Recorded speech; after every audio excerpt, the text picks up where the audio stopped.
Let's return to This Week in America. Here's your host, Rick Bratton.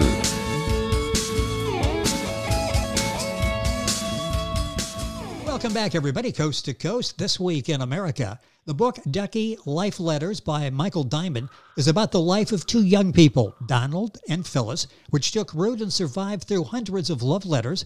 Married in 1940, they spent 4 months together. For the remainder of their life, 40 months, Donald spent training and guarding in Canada, preparing for the front in England, and then in Europe until his death, April 30th, 1945, just a week before VE Day in Europe. Phyllis waited for his return while raising two children. The book contains verbatim many of the letters that became their life. Letters bursting with fears, hopes, and plans for how things may have been. The author, Michael Dymond, is their son, born and educated in Chatham, Ontario, Canada. He's worked in local government, manufacturing, not-for-profit sector, financial services, also spending 2 years in Mexico. Along with his wife, they live in Tucson, Arizona. Michael is the author of Ducky, Life Letters, the story of the life of two young people, his parents. And Michael Dymond joins us on This Week in America. Michael, welcome to the program. It's great to have you with us. It's absolutely wonderful to be here, Rick. Thank you very much. Such an amazing story to tell. And let's start with the beginning. When did you decide you need to do something to tell this story? Because there are probably others that went through similar situations. How did this whole story begin for you? Well, it began, I think, around 2003. I was writing another book about two children, myself and my sister, growing up in small-town post-war Canada without a father that war took. And I was talking to my mother, she passed away in the latter part of '03, but I was talking to her in '03, asking her questions. And she was never forthcoming over the years about information because I think it was too difficult for her. Yes. But she said, well, you should have these. So she went to the bedroom, came out with a pile of letters wrapped in faded blue and pink ribbon. And it was well over 240 letters that Dad had written to her. And I didn't know they existed. So she gave them to me. And over the next few months, I started to read them and said, man, this is tough, very tough. But I got to know my father more than I had from stories. So I decided then in 2003 that I was going to do something with these letters, but it took me till 2015 to get my act together. But it started there when I started to read the letters and simply said, I got to do something to represent my father. So the book, I think, is an attempt to do that. It's a successful attempt to do that. And when you did get your act together, as you say, the result is Ducky, Life Letters by Michael Dymond, our guest on the program. Book's available at Amazon at Michael's website, which is 23doverstreet.com. We'll talk about that here during the course of the program. And if you're Googling Dymond, is Dymond. Let's go back to this experience because it's interesting. You didn't realize that the letters were there. Suddenly, you see a whole different side of your dad through these letters. Emotionally, Yes. What was that like for you? Well, it was kind of tough in spots. I was always told that he was sort of a fun-loving kind of guy, and I saw this in the cheekiness between the lines of the letters that Yes. he wrote, and my mother's in response too, but none of them really survived. So I think I got to know a serious side of him that I never got from either his parents or mom over the years. It seemed like it was always tough for them to talk about it, and so they just didn't. And so my sister and I were sort of left in the dark in many respects over the years, not having the kind of information I think we maybe deserved about Dad, but the letters certainly provided that. And boy, it is an emotional roller coaster that your mom and dad went through. Talk about that, because there were highs and lows, and keeping in mind they only spent, 4 months together. The rest of the time, if it weren't for the letters, they would have had no contact whatsoever. Yes. I can't speak to a lot of that because it was never shared, and all the letters do expose it. I think, and I mentioned it, and Dad mentions it in the letters, and I think Mother sort of hinted at it, that he worked very hard while away to sort of keep her spirits up and the spirits of his mom and dad, which were low, I think, at that time as well. Because he always said that he made the decision to go and defend against what was happening in Europe, because he didn't want that to appear on Canadian shores or even the shores of the U.S. So I think he sort of took on a bigger responsibility via letters because he was the one that left, and made that decision to move away from a family that he obviously loved and wanted, to sort of keep other families, I guess, safe in the future. That's my sense from reading between the lines of his letters, and sort of the tough times he went through, being away and having to try to establish a relationship or continue a relationship simply in the written word. And you capture that so well, that period of time, this relationship that your mother and dad had through the book Ducky, Life Letters by Michael Dymond. That's Dymond, book available at Amazon, Michael's website. And we'll give you that information here in a second. And of course, you can go to our website, thisweekinamerica.us, and link on directly to get information on Michael's book. When your mother said, here, go ahead, take these, and handed you 260 letters, do you think she had any idea what was about to happen with those letters, that they would become a book that would open up that world, those emotions to so many people, and sharing those? No, I really don't think she had any idea. At that point, I think she was tired, or her health was good. She lived through to 86. But I really didn't think she thought that much about it. She knew at that point that I was going to be writing a book about my sister and myself and how we grew up. But that wasn't published till the following year in 2004. So I if she did have some inkling that I might do something, then she never really suggested it. I never really saw it in her face. You mentioned, I think she was just hoping that the letters would be of some value to me, to get to know my dad a little better, and they were, without question. How about your sister? What impact did this have on her? She wrote me a nice little letter that I have in my copy of the book, which it kind of blew me away, because my sister was never that talkative emotionally. She was born talking when she discovered her voice, and according to my mother, she's never shut up, and she still hasn't to this day. And my mother called her Flip as a sort of a nickname. I think my writing the book brought out a lot that she didn't know. She says she can close her eyes and see Dad because he was home on leave a couple of times, because she's 18 months older than me. But that's all that she knows. And she agrees with me when I say a family really didn't tell us much over the years, because I think it was just too much of a burden for them to try to find words to explain how they really felt about all that had happened. So I think, based on the letter she wrote to me after the book, it sort of brought some feelings to the surface for her that she hadn't really, thought of before and felt before. So I think it was cathartic as much for her as it was for me. Using your life, your experiences, where you grow up, that background is nothing new in terms of books that you've written. Talk about the other books that you've written, and sort of a brief synopsis on each of those, because you use your life experiences, don't you, in your writing? Yes, I did. Because I remembered through public school, and prior to that, I can go back to when I was 5 or 6 years old, and I can remember a lot of detail about my life. And my sister couldn't remember a darn thing, which made it difficult when I wrote my first book. Yes. Because it was to sort of cover a period of time when I was growing up. And I gave her the first draft and said, read this, because this book was to be about you and I growing up.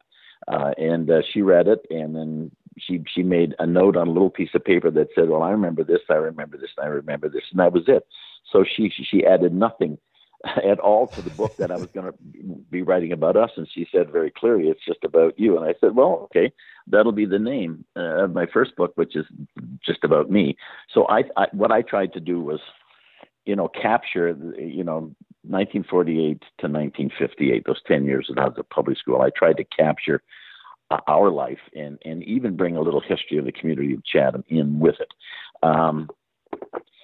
It didn't chronicle as much of our lives as I wanted to, because, as I said, my sister didn't remember anything. And a few of the things that we shared in common living where we were living, I sort of had to create some narrative to make up stories, all based on fact, but just stories. So yes. It sort of put out for me in writing a life that I led, that only I shared with me.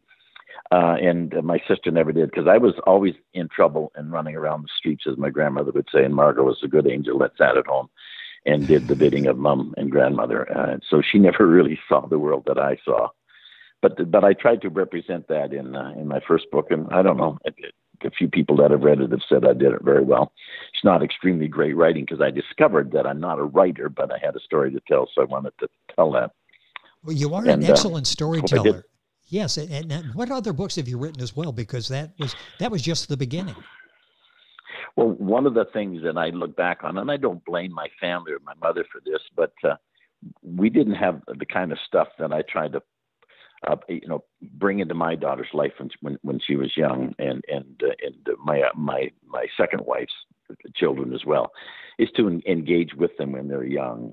You maybe want to check their homework with them, read to them every night, that kind of stuff. None of that ever happened to me, and it didn't happen to my sister either. And we concluded that really never happened in our lives.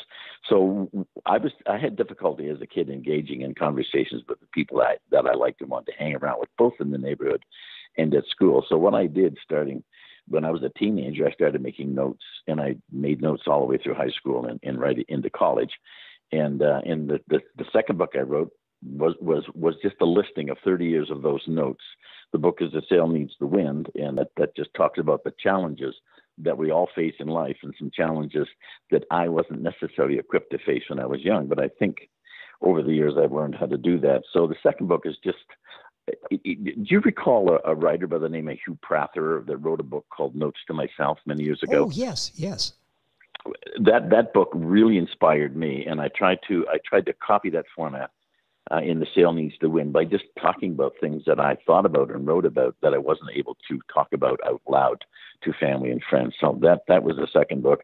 I have gathered enough material for a second edition of this, but I just haven't had the wherewithal to get in front of my computer to complete it. But that worked out fine for me. Go ahead. I'm sorry. Go ahead. You had a question. Well, I was just going to ask you, when you are writing, what does this do for you? I mean, you're writing about family. In the process of doing that, you do the research and you find out things about your father and mother's relationship that you had no idea existed. Yeah. You're going back in your mind and reliving your childhood, and I'm assuming learning about yourself as well. It sounds like a learning experience for Michael as well as interesting reading for the rest of us. It was very much so. I don't think it was a bad thing, but I spent a lot of time, children up to the age of 2 or 3 or 4, they create their own worlds because their play is their most serious work. And that's how they learn how to do things. Yes.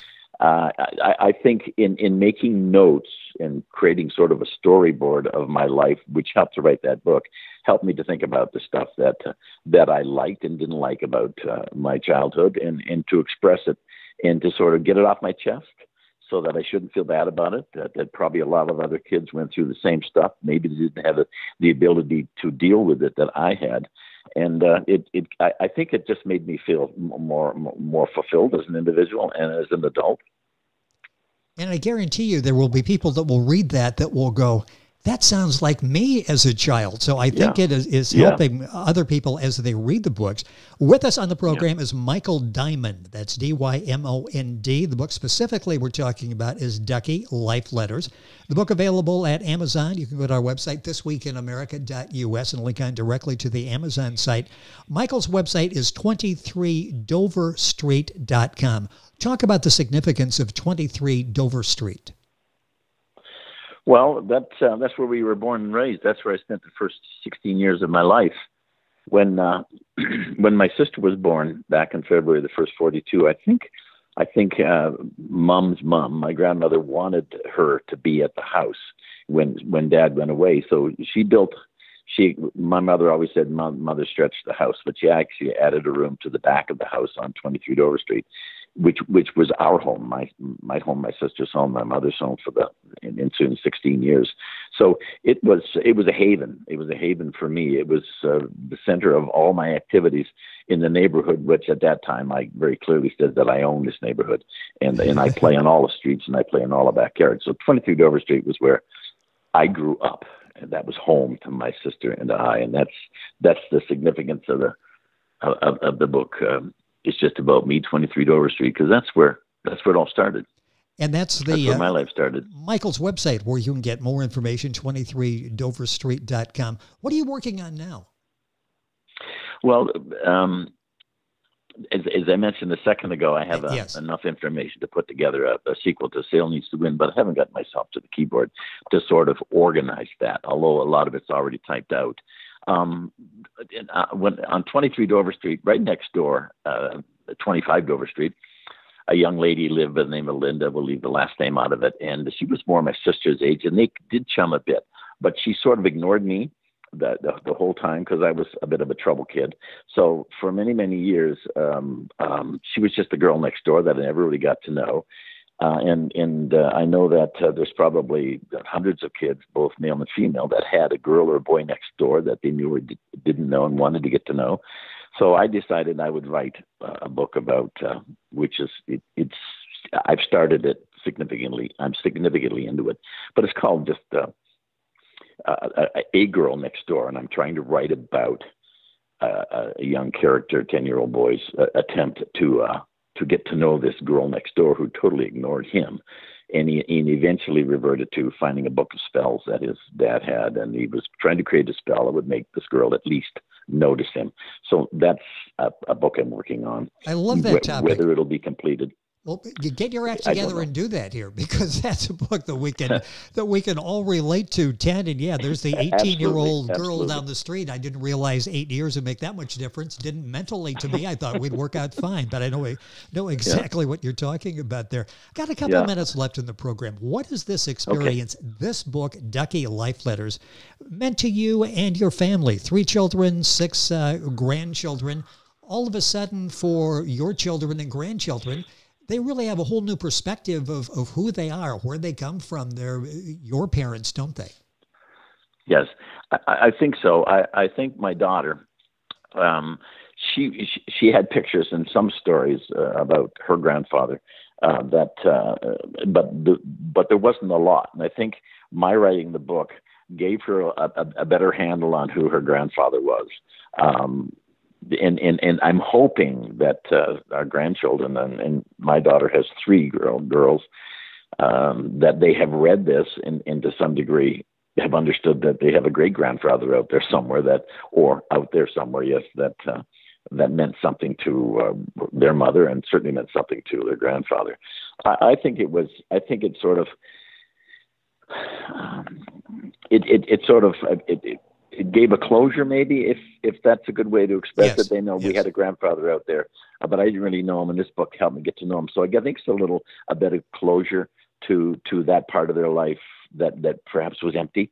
They know they had a grandfather, but they just had pictures, and their father told them what he knew. And then going through the letters, my daughter hasn't read the letters. I think at some point she may want to, but it's not an easy challenge. I think it opened up a world for them about a family member that you really didn't know anything about. And I think that was important to me to provide that opportunity. Well, a job well done. The book by Michael Dymond is Ducky Life Letters. It's heartwarming, it's touching, it's relatable. The book's available at Amazon. Michael's website is 23doverstreet.com. Of course, you can log on to our website, thisweekinamerica.us, and link on directly to the Amazon site with Michael's book. And Michael is Dymond is Dymond. Michael, a pleasure having you on the program. Once you come up with another book, let us know, because I'd love to talk about it. Interesting concept with the girl next door. Looking forward to talking about that as well. Thank you for being with us on the program. It was an absolute pleasure. Thank you very much. Michael, it's our pleasure. Thank you. The book is Ducky Life Letters. The book's available on Amazon. Information on our website, thisweekinamerica.us. Back on today's program after these messages. This Week in America is online. You can visit our website, thisweekinamerica.us. Scott Pinkerton, Associate Producer of This Week in America. Jay Anderson, Segment Producer. Ben Watson, Webmaster. Otto Bechet, Director of Engineering and TV Production. This Week in America produced and is a trademark of Blue Funk Broadcasting, LLC. For information on all of our guests and to listen to this week's show, our website again at thisweekinamerica.us. And I'm Sean Bratton, Executive Producer of This Week in America.